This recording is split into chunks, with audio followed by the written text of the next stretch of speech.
Hey everyone, welcome to The Explainer. Today we're diving into a really fascinating evolution in how we assess and care for patients. We're calling this the bedside to broadband explainer because, well, we're tracing the art of clinical observation from the super intimate, hands-on physical exam all the way to the highly technical world of global digital monitoring. Whether you're a clinician wanting to sharpen up those diagnostic skills or a healthcare admin trying to make sense of the 2025 billing codes, we've got you covered. All right, here's our quick roadmap for today. We're going to hit the end of bed assessment, stigmata and fluids, the systematic exam, the telemedicine revolution, remote monitoring, and finally, those 2025 billing updates. Let's get right into it. Part 1. End of bed assessment. The first clues. So every great clinical interaction really starts right here. The Oxford Handbook of Clinical Medicine puts it perfectly with a really simple but honestly profound question. Look at the patient. Are they well or in extremis? The physical exam isn't just an add-on to the patient's history. It's actually the very first step in confirming, excluding, or defining your provisional diagnosis. It's pure, unfiltered, diagnostic detective work.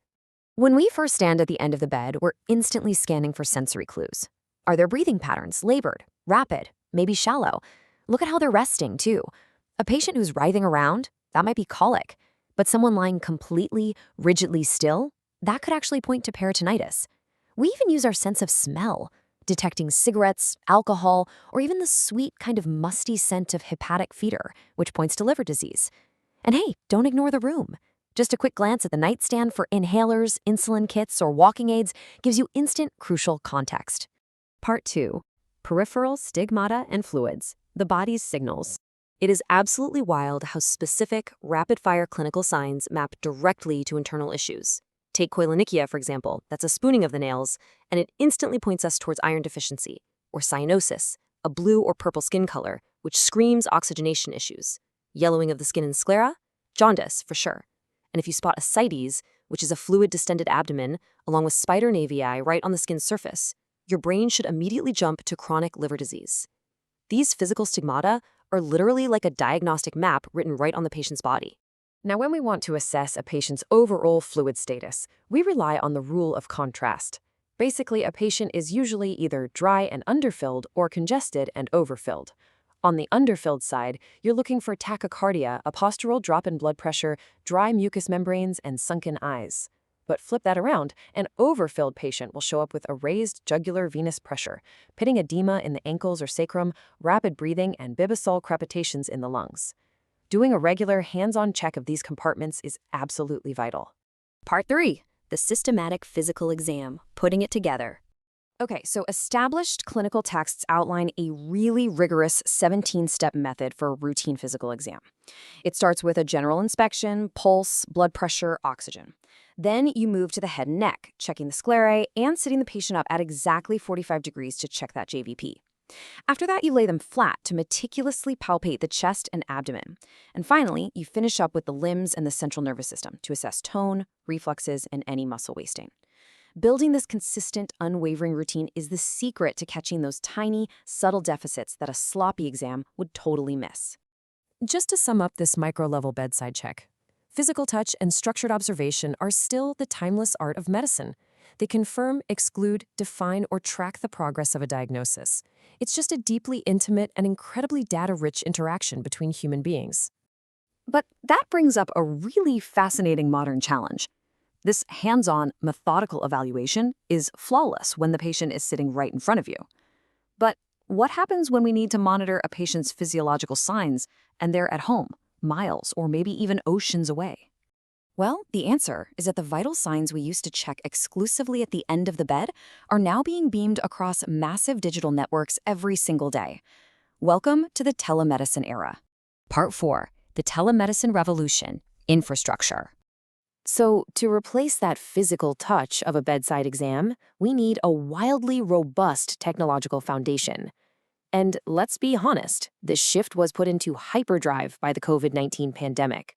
Modern remote care needs a central hub.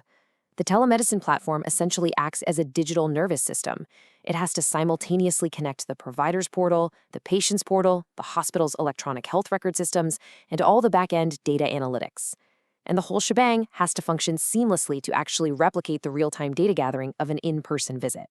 But here's the catch. The software is only as good as the connection. If we want high-resolution video consults and synchronous data transmissions to be as reliable as a good old stethoscope, the literature gives us some strict infrastructure rules. Specifically, you need a minimum 50 megabits per second broadband connection and a 99.9% network uptime. No buffering allowed here. Part 5. Remote Patient Monitoring, RPM versus RTM. Okay, so the crucial difference here is what we're actually monitoring. First up, we have RPM, or Remote Physiologic Monitoring. Think of this as the digital equivalent of our bedside vital signs check. It tracks hard data like blood pressure or heart rate to catch acute issues early, and it absolutely requires an FDA-compliant medical device. On the flip side, we have RTM, Remote Therapeutic Monitoring. This tracks non-physiologic therapeutic factors. We're talking patient-reported symptoms, respiratory system status, or even just checking if they're taking their meds. Getting this distinction right is a real game changer for both your clinical strategy and your billing. And you better believe the rules for collecting this data are highly standardized.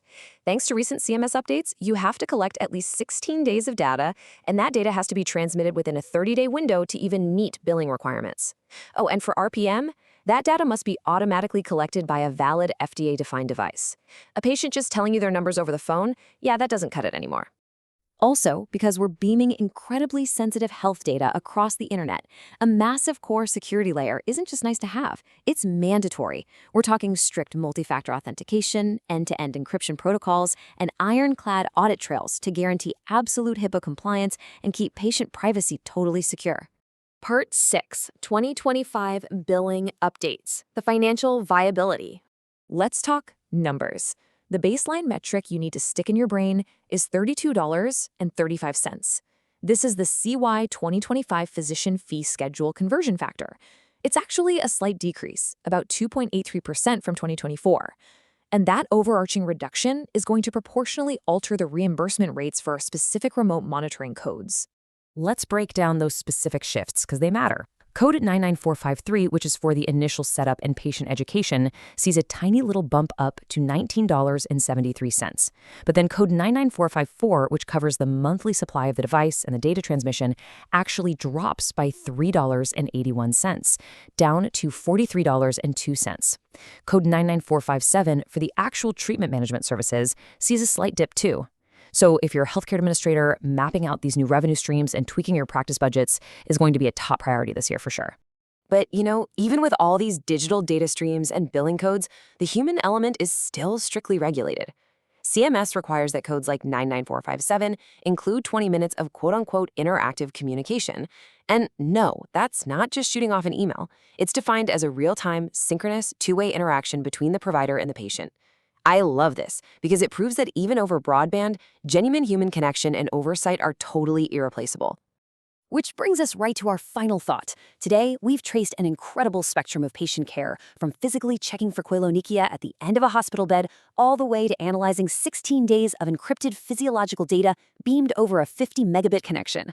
Medicine isn't just one or the other anymore. It's a blend. So I'll leave you with this. With this amazing convergence of intimate physical diagnostic skills and global digital networks, how will you and your practice successfully bridge the gap between the bedside and broadband in 2025? Think on that. Thank you so much for hanging out with me for this explainer. Keep learning, and I'll catch you next time.